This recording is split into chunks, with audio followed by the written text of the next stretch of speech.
ሰላም ጤና ይስጥልኝ ውድ የመሃል ሜዳ ቤተሰቦች፣ በዛሬው ትንታኔያችን የባህር በርና ኢትዮጵያን የተመለከቱ ጉዳዮችን እያነሳን ቆይታ እናደርጋለን። ቻናላችንን ላይክ፣ ሼር፣ ሰብስክራይብ በማድረግ ቤተሰብ ይሁኑን። ባህር ውቅያኖሶች ሳይቀሩ በኢትዮጵያ የተጠሩበት ዘመን፣ አትላንቲክና ህንድ ውቅያኖሶች የኢትዮጵያ ውቅያኖስ የተባሉበት ጥንታዊ ካርታ፣ አብዛኛው የአፍሪካ ክፍል በኢትዮጵያ የተሰየመበት ታሪክ ነበር። የኢትዮጵያ የምስራቅ በሯ ሲከፈት ቀይ ባህርና ህንድ ውቅያኖስ ወለል ብለው የሚታዩበት፣ የምዕራብ በሯን ስንከፍተውም አትላንቲክ ውቅያኖስ እንደ ነሐስ እያበራ ተኝቶ የምናይበት ዘመን፣ ሦስት አህጉራትን አንድ አድርጎ የሚያስተዳድር ሰፊ ስርወ መንግስት፣ በዓለም የተፈሩና የተከበሩ ኃያላን ነገስታት ነበሩ።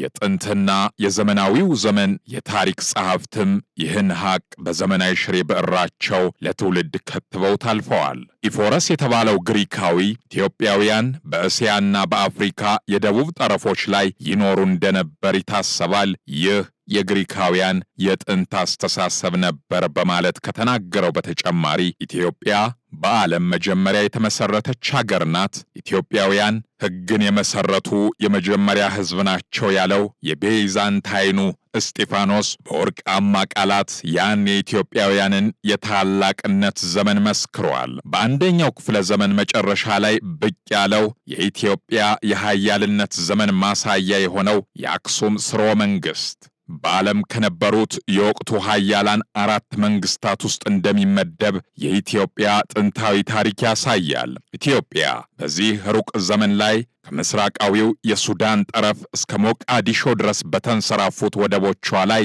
መርከቦቿ እየተገነቡና እየተነሱ ውቅያኖሶችን ያዳርሳሉ።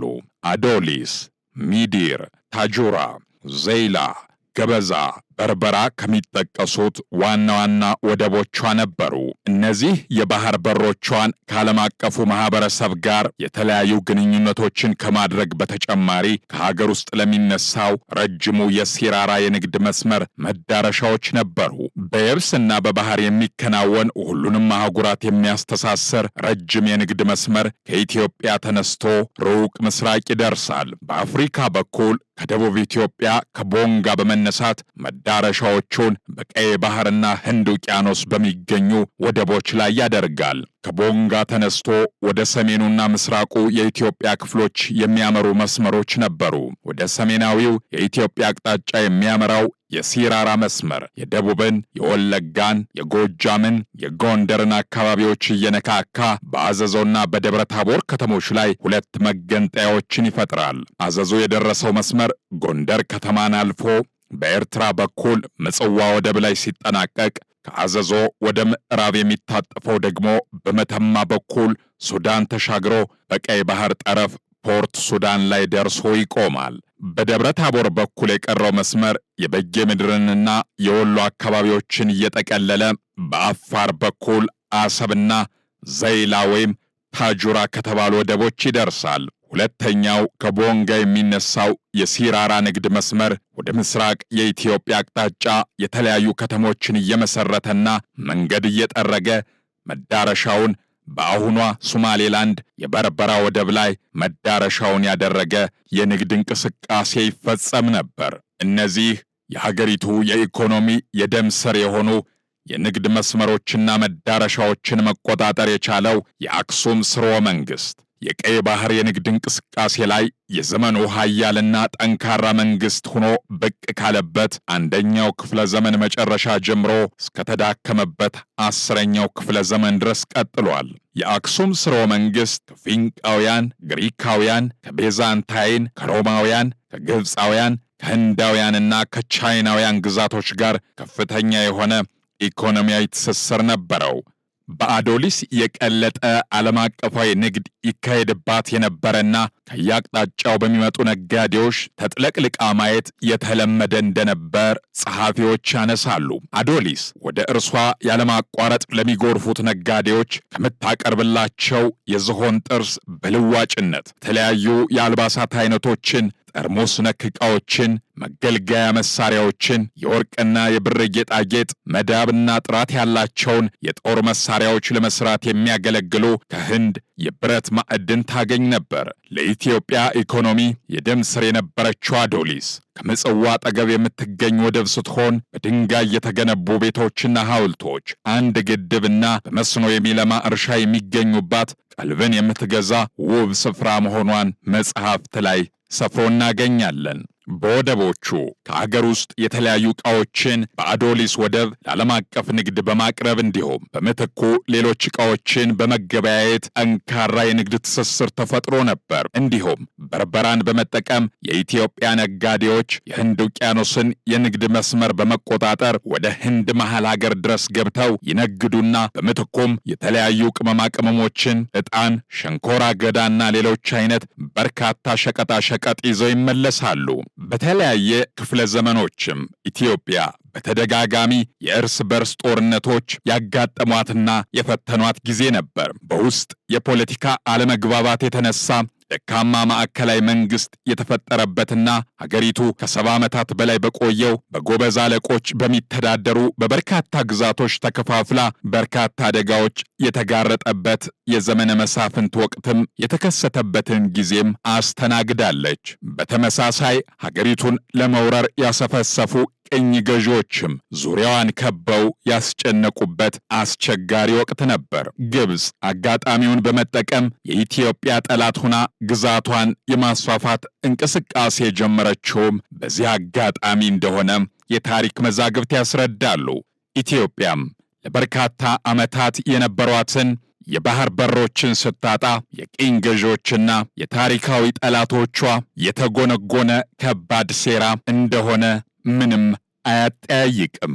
አሁን ላይ የኢትዮጵያ የቀይ ባህር ጥያቄ ተገቢነትም የሌሎች ሀገር ችሮታ ሳይሆን የውዴታ ግዴታ ነው። የኢትዮጵያ የቀይ ባህር ጥያቄ አለመፈታቱ መዘዙ ወደ ሌሎች የአፍሪካ ቀንድ አገራትም መዛመቱ የማይቀር ነው። የኢትዮጵያ የባህር በር ጥያቄ ባለመፈታቱ ባለፉት በርካታ ዓመታት በቀይ ባህር ቀጠና የአፍሪካ ቀንድና መካከለኛው ምስራቅ አካባቢዎች እንዲሁም በዓለም አቀፍ ደህንነት ላይ ከፍተኛ አሉታዊ ተጽዕኖ አሳድሯል። እየጨመረ የመጣውን የህዝብ ቁጥርና የኢኮኖሚ እድገት ተከትሎ ኢትዮጵያ የባህር በር እንደሚያስፈልጋት አያጠያይቅም። ይህንኑ ፍላጎቷን እውን ለማድረግም ጥያቄዋን በሰላማዊ መንገድ እያቀረበች እንደምትገኝ ጠቅላይ ሚኒስትር ዶክተር አብይ አህመድ መናገራቸው ይታወሳል። የኢትዮጵያ ሰላማዊ የባህር በር ጥያቄ እንደ ሀገር የብሔራዊ ጥቅም ዋናው ጉዳይ እንደሆነና ይህንኑ ብሔራዊ ጥቅም እውን ለማድረግ በመንግስት በኩል ሁለገብ የዲፕሎማሲ ስራዎች እየተከናወኑ እንደሚገኝም ተነግሯል። የፖሊሲ ጉዳይ አማካሪዎች እንደሚሉት የባህር በር ለማንኛውም ሀገር ደህንነትና ኢኮኖሚያዊ ልማት ለማረጋገጥ መሰረት መሆኑን ይናገራሉ። ለዚህ ደግሞ ምክንያቱ የሌሎች ሀገራትን የባህር በር ማግኘት ለሌሎች ችግሮች ስለሚያጋልጥ ነው ይላሉ። ኢትዮጵያ የራሷ የባህር በር ሲኖራት የባህር በሩ እንዲሁ ዕቃ ለማመላለስ ብቻ ሳይሆን አካባቢው ላይ ልዩ የኢኮኖሚ ቀጠናዎች ለማቋቋም እንደሚጠቅም ምሁራን ያስረዳሉ። ለጅቡቲ፣ ለጉረቤት ሀገራት በርካታ ቢሊዮን ዶላሮችን ኢትዮጵያ ለወደብ ክፍያ እንደምትከፍል የሚናገሩት ምሁራኑ የኢትዮጵያ የባህር በር ጥያቄ ምላሽ የሚያገኝ ከሆነ ይህ ወጪ እንደማይኖር ነው የሚያስረዱት። በሌላ በኩል ኢትዮጵያ የባህር በር ሲኖራት የውሃ ቦታዎች ስለሚኖሩ ከፍተኛ የአሳ ምርት ማምረት የምትችልበትም ዕድል እንዳለ ይገልጻሉ። ይህም በህንድ ውቅያኖስም ሆነ በቀይ ባህር ውስጥ ማዕድናትም ስላሉ እነዚህ ማዕድናትን አውጥቶ በመጠቀም ኢኮኖሚን ይበልጥ ማሳደግ እንደሚቻል ይገለጻል። የባህር በር ያለው ሀገር ባህር በር ከሌለው ሀገር ዓመታዊ የተጣራ ምርቱ ከ1 እስከ 2 ከመቶ ብልጫ እንደሚኖረውም መረጃዎች ያመላክታሉ። ባህር በር የሌለው ሀገር እያንዳንዱ ዕቃዎቹ ተፈትሸው ወደ ሀገር ውስጥ የሚገቡ ከመሆናቸው አንጻር ነፃነቱም ሙሉ ሊሆን አይችልም። ከዚህ አንጻር የባህር በር ጥያቄ ወሳኝ፣ በቀላሉ የማይታይና የብሔራዊ ጥቅም ዋናውና የህልውና ጉዳይ ነው። በሰለጠነው ዓለም የባህር በር ጉዳይ ብዙም ጎልቶ የሚታይ ችግር ባይሆንም ባህር በር ማግኘት ሲገባቸው ሳያገኙ ለቀሩ እንደ ኢትዮጵያ ላሉ ሀገራት እጅግ ወሳኝና የህልውና ጉዳይ ነው። ይህ የባህር በር ጥያቄ የብሔራዊ ጥቅም ጉዳይ ጭምር መሆኑን በመገንዘብ ከሕፃናት እስከ አዋቂ ድረስ እንዲያውቁና በጉዳዩ ላይ እንዲወያዩ ማድረግ ይገባል።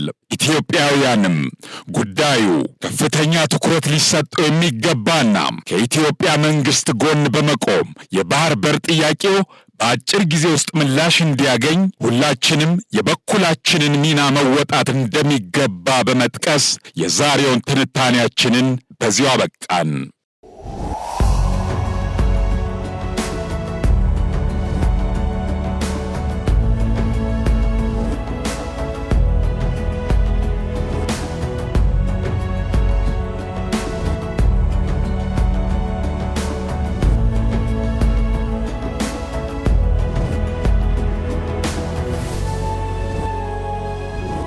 ሚሊዮን% እርግጠኛ ነኝ ኢትዮጵያ ተዘግታ አትኖርም። ማንም ፈለገም አልፈለገም።